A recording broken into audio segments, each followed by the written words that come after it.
No, I'm serious. I've totally forgotten. Hold on. I'm going to find out what we're talking about today without being distracted. Oh, here we go. And now I've got all these notifications on my phone. Hello. Oh, we're on Kim's channels now. No, in all seriousness, this is what building landing pages does to one's brain. And it's not pretty.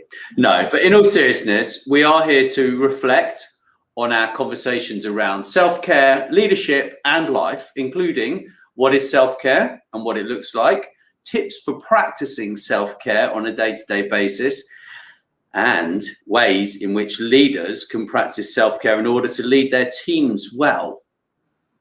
So there we are. So, Kim, what is self-care and what does it look like? Oh, great question. I think self-care is about doing something to look after ourselves.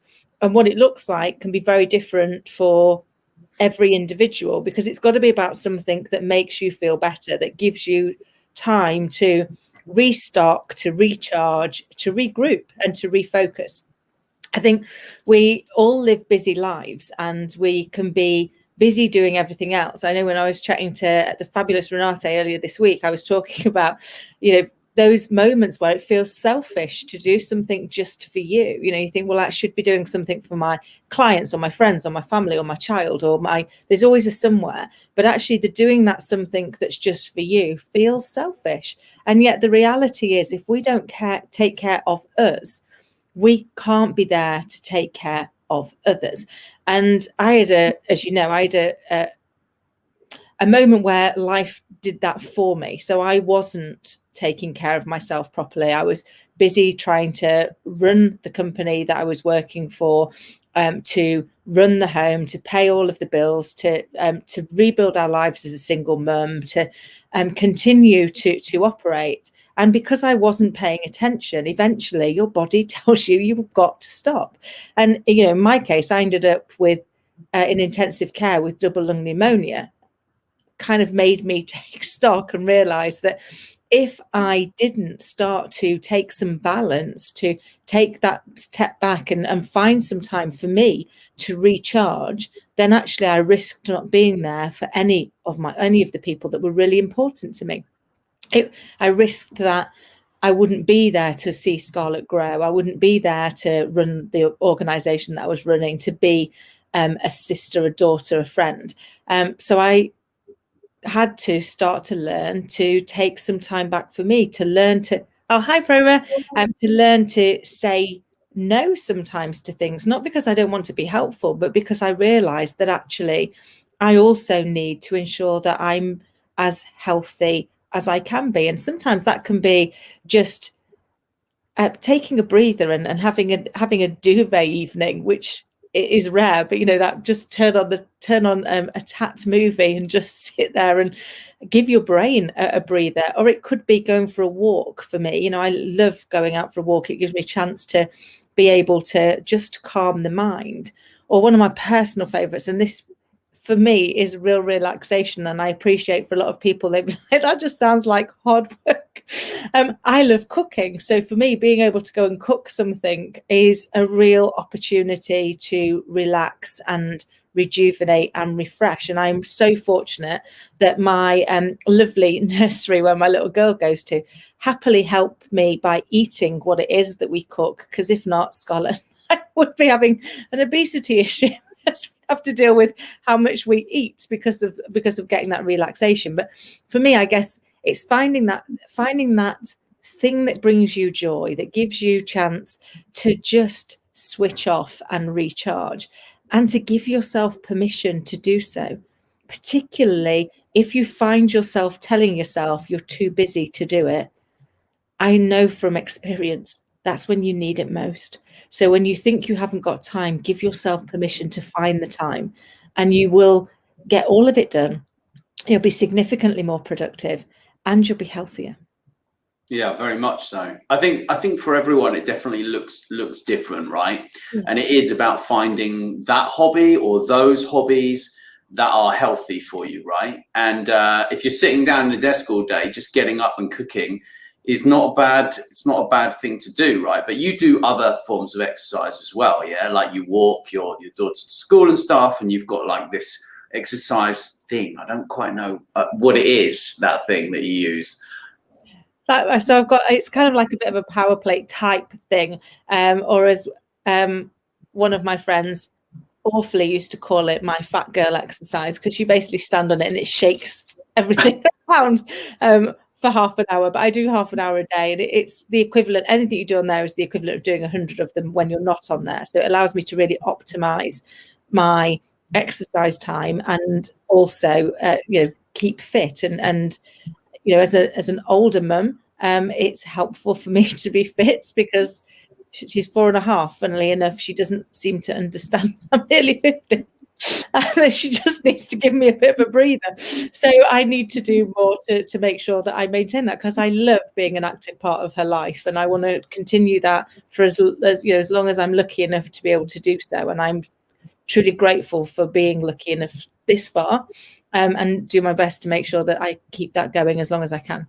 Yeah, very much so. I think also when it comes to using your mobile phone and things like this, like people need to like be aware of their posture, especially. I mean, I think that is a big thing. If you're sitting down for 8 hours, 10 hours, 12 hours, whatever it is a day, like a lot of people, you need to take regular breaks, stand up, walk around, right? I mean, they recommend you take 10 minutes every 50, I think. Apparently that's what it sort of looks like. And I'm trying to do that, but like I say, it's very different for everybody. It depends on your kind of working schedule and stuff like that, right? But in terms of, tips for practicing self-care on a day-to-day basis, I mean, we've already sort of shared quite a lot of those. I think stretching is something else that a lot of people kind of don't do enough of. I think that's quite important, as is just switching off your mind altogether, perhaps listening to some music, or, going for a walk or whatever, right?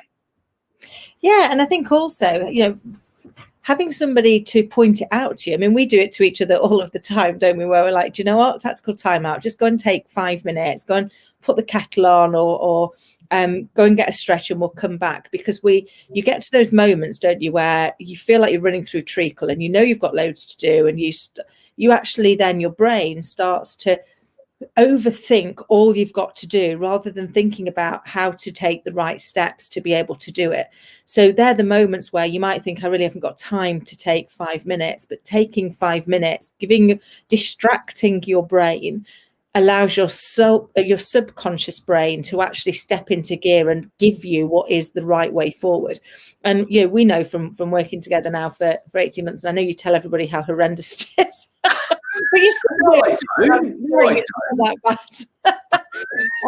Is that actually we know that we're significantly more productive if we do that. And if we take the odd bit where, for example, on Wednesday, you went to celebrate Charlie's birthday, which was fabulous, and you come back, and haven't we been so much more productive because actually we were able to take time out?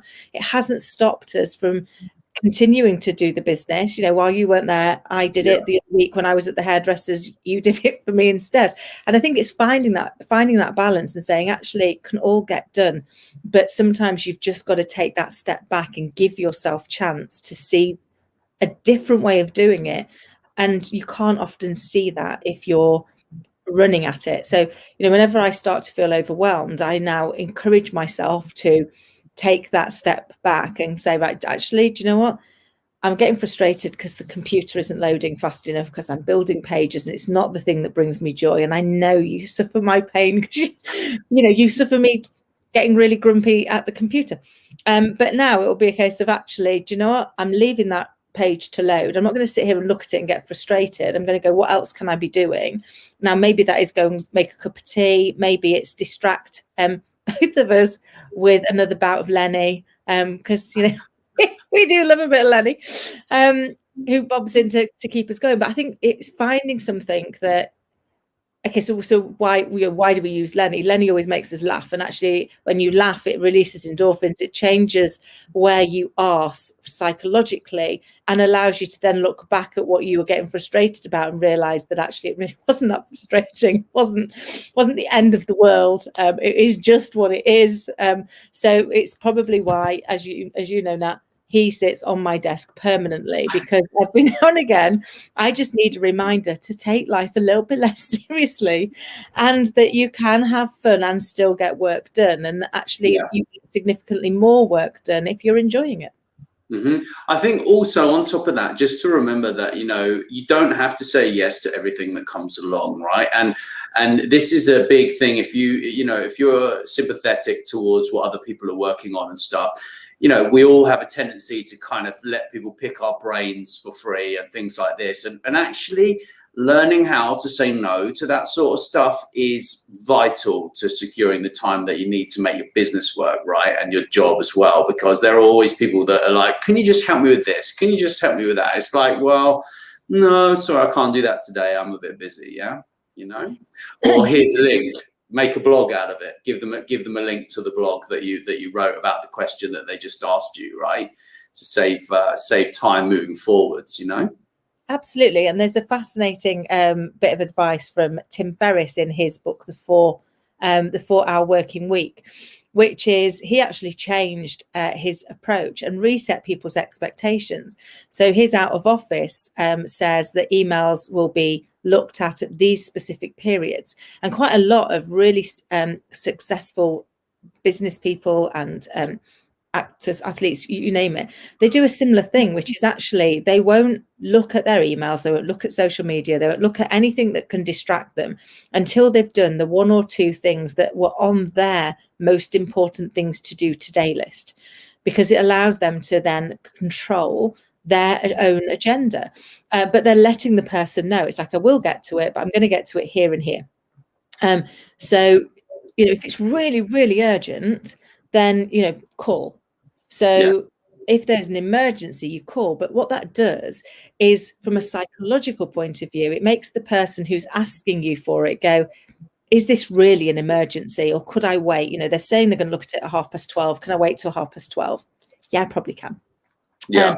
And if they don't, and we've all got those people in our lives that, will go, no, it's emergency, I need to know the answer right now, because it's what I need.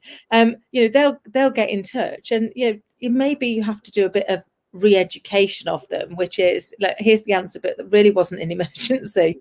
To be fair, you could have waited until 12:30. And sometimes, resetting, reframing that conversation and resetting those expectations can really help you.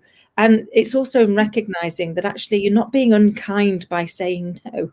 And it took me a long time to realize that, until somebody said to me, think about it as taking time away from Scarlett.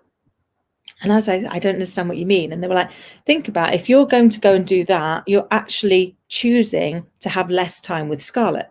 And I was like, oh, I don't like that. That doesn't sit well with me at all. I wouldn't choose to have less time with her. I want to have as much time with her as I can. And that makes it much easier for me now to be able to go, okay, if I'm going to say, well, I can't do it today, I can do it at this point, because actually, if not, I used to be dreadful for picking things up at weekends and things, and think, well, I can just do that while she's doing something else. I hadn't realized I was inadvertently giving up her time, which is so obvious that it's ridiculous that I missed it. But I think sometimes we do, because we're busy thinking about how we help everybody else. But she wasn't old enough to be able to say, Mummy, I want your time all of the time that you're with me. Yeah, I understand that, actually, from my own experience with my daughter when she was young. So have you got any other ways in which leaders can practice self-care in order to lead their teams well? Briefly, I know we've got to do off. Yeah, so I think some of it is making time for yourself, but sharing that with your people. Because one of the things that we inadvertently do as leaders is we set our cultural tone. So I used to say to the people that I led, when you're on holiday, I want everything switched off, you're on holiday. And actually, if we're really good at what we do, we should be able to go on holiday, because our team are equipped well enough to be able to deal with us. And therefore, it should only be an emergency. I said it, I didn't do it. I would be the person that'd be sat on my BlackBerry, because I didn't want people to think I didn't care. I didn't want people to think that I was giving up, or that I wasn't adequate or successful, or I wasn't a good leader. All of those were stories in my head. But inadvertently, what I did was I created a culture where people thought, she doesn't mean don't answer the email. I did.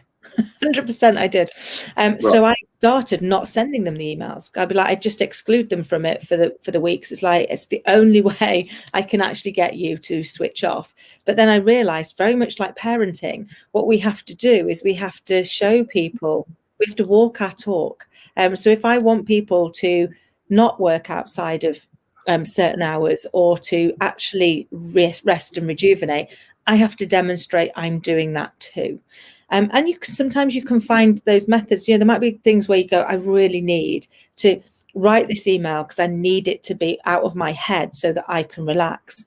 Write the email, put it in drafts, or write the email and send it on a delay, so that actually it doesn't turn up until it's in working hours for the other person.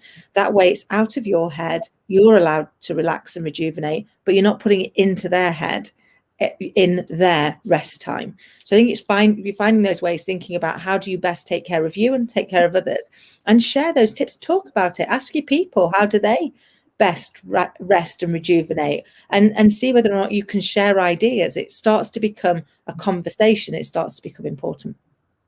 Well, thank you. It's been amazing. Thanks everyone for watching, and we will be expanding on this topic in the next few weeks.